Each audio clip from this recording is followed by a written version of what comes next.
नारा लगाया कि हम तो सेवक हैं, 18-18 घंटे काम करते हैं। इन्हीं लोगों के लिए किसी ने शेर कहा है कि जो सच और झूठ में दूरी है वो दूरी समझते हैं। सियासी हाकिमों की हम भी मजबूरी समझते हैं, वो अपना हक समझते हैं निवाला छीन लेने को। डकैती को बहुत से लोग मजदूरी समझते हैं। जब आप इनसे सवाल पूछिए कृपया शांत रहिए। आप बताइए 70 साल में आपने क्या किया है। मैं इस सदन में कहना चाहता हूं सभापति महोदय कि हमसे 70 साल का हिसाब मांगने वालों, जो सरकार अपना चलाया हुआ 2000 का नोट 7 साल नहीं चला सकी, वो हमसे 70 साल का हिसाब मांगती है। इस सरकार ने नोटबंदी लगाकर देश की आम जनता की पूंजी छीन ली, पेपर लीक करवा करके युवाओं की आंखों से नौकरी के सपने छीन लिए, अग्निवीर लाकर देश के जवानों की उम्मीदें छीन ली, बुलडोजर लगाकर लोगों के आशियाने छीन लिए, महंगाई लाकर देश की जनता की थाली से निवाले छीन लिए। बैठ करके बड़ी बड़ी बातें करना आसान है, ये चूनर थानी थानी भूल जाते, ये पुरवा की रवानी भूल जाते, जो आकर 4 दिन गांव में रहते तो सारी लंतरानी भूल जाते। सभापति महोदय, इलेक्टोरल बॉन्ड खरीदने के नाम छुपाने वाली सरकार, इलेक्टोरल बॉन्ड खरीदने वालों के नाम छुपाने वाली सरकार इन दिनों आम के ठेला लगाने वालों के नाम जानना चाहती है।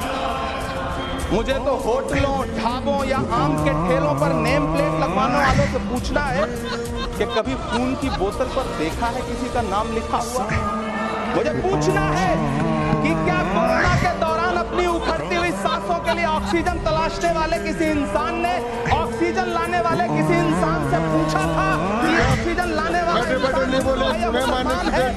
मुझे पूछना है कि लावारिश लाशों के लिए कोरोना में काम करने वाले, चिताओं के लिए लकड़ियां सजाने वाले किसी इंसान से पूछा गया था उसका नाम, उसका मजहब? लेकिन इन दिनों पूछा जा रहा है सभापति महोदय। अफसोस देश के प्रधानमंत्री जी ने कभी न टूटने वाली चुप्पी ओढ़ ली है। सभापति महोदय, जनता ने 63 सीटें कम क्या कर दी? ये सरकार तो अमृतकाल का नाम लेना ही भूल गई। ये भूल गई है अमृतकाल को, ये भूल गई है मनरेगा को, ये भूल गई है मौलाना आजाद नेशनल फेलोशिप को, ये भूल गई है मणिपुर को, ये भूल गई है महाराष्ट्र को। सभापति महोदय, मुझे वित्त मंत्री जी से पूछना है कि वो जो कुछ साल पहले 100 स्मार्ट सिटी बनाने का ढोल पीटा गया था, सुना है उस ढोल में पानी भर गया, इसीलिए आपने उसका नाम बदल करके सिटीज ऑफ ग्रोथ हब्स रख दिया। अच्छा, नाम बदलने का खेल खेलते रहिए, आपकी कई सरकारें तो इसी वजह से चल रही हैं। इस सरकार को पढ़े लिखे लोगों से दिक्कत है सभापति महोदय, इसीलिए इस सरकार ने यूजीसी का बजट 66% कम कर दिया है। वाह इस सरकार। सभापति महोदय, मैं वित्त मंत्री जी के संज्ञान में लाना चाहता हूं कि किशनगंज में एएमयू सेंटर के पास 224 एकड़ जमीन है। यूपीए सरकार ने सोनिया गांधी जी की अगुवाई में 136 करोड़ रुपए एएमयू किशनगंज सेंटर के लिए सेक्शन किए थे, लेकिन आपकी सरकार ने पिछले 10 साल में उस 136 करोड़ में से सिर्फ 10 करोड़ रुपया रिलीज किया है। 1.5 करोड़ की आबादी वाला सीमांचल बेहतर शिक्षा के लिए उस सेंटर की बात जोड़ रहा है। मेरा आपसे सवाल है कि इस सेंटर का बाकी पैसा आप कब रिलीज करेंगे? मुझे उम्मीद है वित्त मंत्री महोदया जवाब जरूर देंगे। सीमांचल उसी बिहार में आता है जिसकी बैसाखी के सहारे आपकी सरकार चल रही है। वहां के लोगों को एम्स की जरूरत है। महानंदा और कोसी से होने वाली बाढ़ की तबाही को रोकने के लिए बांध बनाइए, सीमांचल के साथ सौतेला व्यवहार बंद कीजिए। इकोनॉमिक कॉरिडोर बनाने से किसी राज्य का विकास नहीं होगा, विकास होगा स्वास्थ्य और शिक्षा के बुनियादी मुद्दों के लिए बजट देने पर। सभापति महोदय, एक तरफ तो इस बजट में पीएम आवास योजना के तहत 3 करोड़ अतिरिक्त मकान देने की घोषणा है और दूसरी तरफ लखनऊ के अकबर नगर में 1280 वो मकान हैं जिन्हें रिवर फ्रंट बनाने के नाम पे बुलडोजर से जमींदोज कर दिया गया। सभापति महोदय, लोग चीखते रहे, बच्चे बिलखते रहे, वसुधैव कुटुंबकम का नारा लगाने वाली सरकार इंसानों के घरौंदे उजाड़ कर जश्न मना रही है। सभापति महोदय, मेरा बहुत भावुकता के साथ देश के प्रधानमंत्री से सवाल है कि इन उजड़ते हुए मकानों और बेघर होते हुए घरों को देख करके आपको नींद कैसे आती है, आप सो कैसे पाते हैं? मेरा सवाल है इस देश के प्रधानमंत्री से, या तो लोगों के घरौंदे उजाड़ना बंद करिए या फिर करोड़ों मकान बनाने की झूठी घोषणाएं करना बंद करिए। यह बजट झूठ का पुलिंदा है, यह बजट आपके पिछले साल के बजट का कट कॉपी पेस्ट है। यह बजट हमारे चुनावी घोषणा पत्र की नकल करने की एक बेईमान कोशिश है। लेकिन कहावत है ना कि नकल के लिए भी अकल चाहिए। मेरे हाथ में एक तरफ न्याय पत्र है जो हमारा है और दूसरी तरफ अन्याय पत्र है जो आपका है। इस सरकार को आलोचना सुनने की आदत नहीं है सभापति महोदय।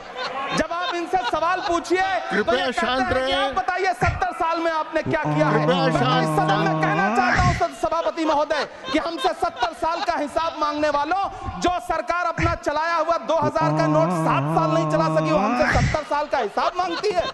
सभापति महोदय, मैं अंत में आपसे यह कहना चाहता हूं, ये बजट बैसाखी पर टिकी हुई सरकार का कुर्सी बचाओ बजट है। इस बजट में राज्यों के साथ, किसानों के साथ, नौजवानों के साथ, महिलाओं के साथ, देश के मिडिल क्लास के साथ अन्याय किया गया है और इस अन्याय का खामियाजा आपको महाराष्ट्र, हरियाणा और झारखंड के चुनाव में भुगतना पड़ेगा। सभापति महोदय, इस सरकार ने नोटबंदी लगाकर देश की आम जनता की पूंजी छीन ली, बैठे नहीं बोले, टैक्स लगा करके छोटे व्यापारियों के कारोबार छीन लिए, पेपर लीक करवा करके युवाओं की आंखों से नौकरी के सपने छीन लिए, अग्निवीर लाकर देश के जवानों की उम्मीदें छीन ली, बुलडोजर लगाकर लोगों के आशियाने छीन लिए, महंगाई लाकर देश की जनता की थाली से निवाले छीन लिए और नारा लगाया कि हम तो सेवक हैं, 18-18 घंटे काम करते हैं।